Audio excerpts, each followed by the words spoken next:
High friends, આજે આપણે બનાવશું એકદમ બાર જેવું મંચુરિયન। તો રેસીપી એન્ડ સુધી જરૂરથી જોજો અને મારી રેસીપી પહેલી વાર જોતા હોય તો મારી ચેનલને સબસ્ક્રાઈબ કરી ઓલ નોટિફિકેશન જરૂરથી ક્લિક કરજો, જેથી આવનારા દરેક વિડીયો તમને સૌથી પહેલાં જોવા મળે। એકદમ ઓછા ખર્ચામાં અને બાર જેવો જ સ્વાદ। તો આપણે રેસીપી સ્ટાર્ટ કરશું। તો એક આપણે કોબી લીધી છે અને એક આપણે ગાજર લીધું છે। હવે આપણે આ કોબી છે તેને આપણે કટિંગ કરી લેશું। આ રીતે આપણે કટિંગ કરી લેવાનું અને ઉપરથી આ પાંદડા હોય એને આપણે કાઢી લેવાના છે। આ રીતે એકદમ સરસ સાફ કરી અને પછી આપણે છીણી લેવાની છે। તો આ એકદમ બારીક ખમણ થાય ને એ રીતની આપણે ખમણી લીધી છે। આ રીતનું આપણે બારીક ખમણ કરી લેવાનું। તો આપણે બધી કોબી છે તેને આ રીતે બારીક ખમણ કરી લીધું છે અને ગાજરનું પણ ખમણ કરી લીધું છે। હવે આપણે મેંદાનો લોટ લીધો છે। મરી 15 થી 20 નંગ મરી છે તેને મેં ખાંડી લીધી છે। સ્વાદ પ્રમાણે મીઠું, આદુ, મરચું, લસણ અને તેલ, આ બધી વસ્તુ છે તે આપણે લઈ લીધી છે। હવે આપણે જે કોબી છે તેમાં આપણે છીણેલી તેમાં આપણે મરી પાવડર એડ કરશું। આદુ, મરચાં અને લસણની જે પેસ્ટ છે તે એડ કરશું। સ્વાદ પ્રમાણે આપણે મીઠું એડ કરશું અને 1 ચમચી જેટલું આ રીતે તેલ એડ કરી દેવાનું। હવે આપણે મેંદાનો લોટ છે તે આપણે એડ કરશું। તો આપણે આમાં પાણીનો ઉપયોગ નથી કરવાનો, એટલે બાઇન્ડિંગ પૂરતો જ આપણે મેંદાનો લોટ એડ કરવાનો છે। એટલે આપણે આ રીતે થોડો થોડો એડ કરતું જવાનું અને આને આપણે લોટ બાંધી લેશું આ રીતે। તો આપણે કોબીનું પાણી છે તે પણ આપણે કાઢવાનું નથી, ડાયરેક્ટ જ આ રીતે લોટ બાંધી લેવાનો છે। આ રીતે થોડો થોડો લોટ એડ કરતું જવાનું અને લોટ બાંધી લેવાનું।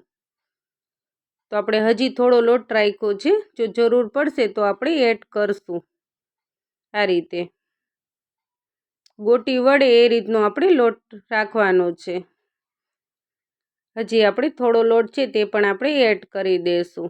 તો એકદમ કઠણ પણ નથી બાંધવાનું અને એકદમ ઢીલો પણ નથી રાખવાનો, મીડિયમ લોટ બાંધવાનો છે આ રીતનો। તો આપણો મંચુરિયમની ગોટીનો લોટ છે તે બંધાઈ ગયો છે આ રીતનો। હવે આપણે હાથમાં આ રીતે થોડું તેલ લઈ લેવાનું અને આ રીતે ગોટી છે તે વાળી લેવાની। આ રીતે જો તમારે ના વાળવી હોય ને ડાયરેક્ટ આ રીતે તમારે ભજીયાની જેમ મૂકવું હોય તો પણ ચાલે, આ રીતે મૂકતું જવાનું અથવા આ રીતે બનાવી લેવાની। હવે આપણે પેનમાં તેલ ગરમ કરવા મૂકી દીધું છે। બધી જ ગોટી છે તેને આપણે તળી લેશું। આ રીતે ફાસ્ટ ગેસ ઉપર તળી લેવાની। ગોલ્ડન બ્રાઉન થવા દેશું આપણે, એકદમ સરસ ગોલ્ડન બ્રાઉન થઈ જાય ને ત્યાં સુધી આપણે આને તળવાની છે।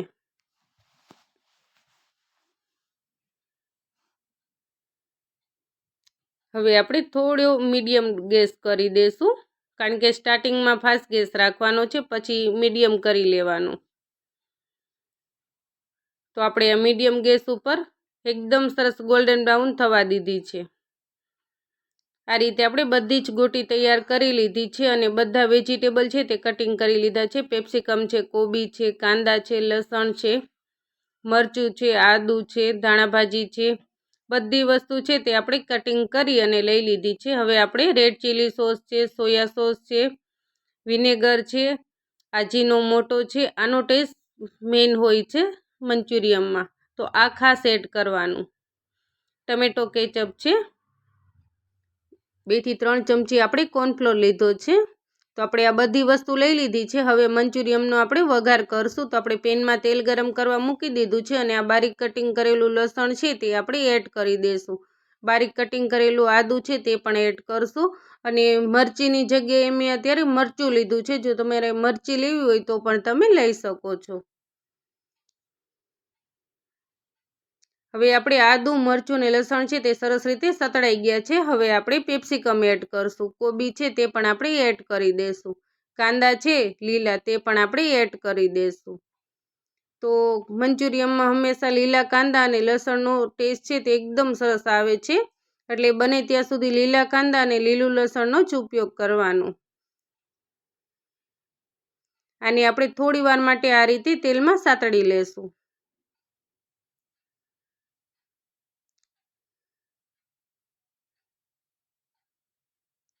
તો આપણે 2 થી 3 મિનિટ જેવો સમય થઈ ગયો છે. હવે આપણે સ્વાદ પ્રમાણે મીઠું એડ કર્યું છે. તો આપણે આ જે વેજીટેબલ છે એ જ પ્રમાણનું આપણે મીઠું એડ કર્યું છે, વધારે એડ નથી કરવાનું અને આપણે વધારે કૂક નથી કરવાના. હવે આપણે રેડ ચીલી સોસ છે તે આપણે એડ કરી દઈશું. તો 2 થી 3 ચમચી જેટલો મેં રેડ ચીલી સોસ લીધો છે અને 1 ચમચી વિનેગર લીધું છે, 1 ચમચી સોયા સોસ લીધો છે અને ચપટી આપણે આજીનોમોટો એડ કર્યો છે અને 5 થી 6 ચમચી જેટલો મેં ટમેટો કેચઅપ એડ કર્યો છે. બધી વસ્તુ છે તેને આપણે સરસ રીતે મિક્સ કરી લેશું. તો અત્યારે તમારે લાલ મરચું છે અથવા કાશ્મીરી લાલ મરચું છે અથવા ફૂડ કલર આપણે બહાર ખાતા હોય એમાં એ લોકો કલર એડ કરતા હોય છે, પણ ઘરે આપણે ન કરીએ તો સારું એમ. તો મેં અત્યારે લાલ મરચુંનો ઉપયોગ નથી કર્યો. જો તમારે કરવો હોય તો તમે કરી શકો છો. હવે આપણે આ કોર્નફ્લોર છે તેમાં પાણી એડ કરીને લઈ લેશું. હજી આપણે થોડું પાણી એડ કરશું અને આપણે હલાવી લેશું. એકદમ સરસ રીતે બધું મિક્સ કરી લેશું. હવે આપણે મંચુરિયનની જે ગોટી છે તે આપણે એડ કરી દઈશું અને આપણે સરસ રીતે મિક્સ કરી લેશું.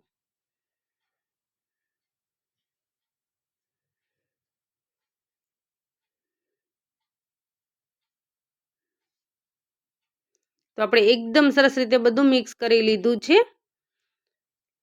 ઉપરથી આપણે થોડું લસણ અને સ્પ્રિંગ ઓનિયન છે તે આપણે એડ કરી દઈશું અને થોડી ધાણાભાજી એડ કરી દઈશું.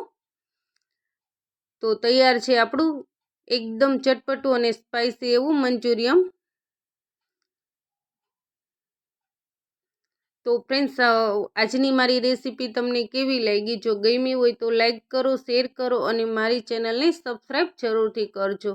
તો હરેક ઘરમાં બનતું જ હોય છે મંચુરિયન, પણ બધાની રીત થોડી અલગ હોય છે, પણ મેં આજે તમને મારી રીતથી બતાવ્યું છે.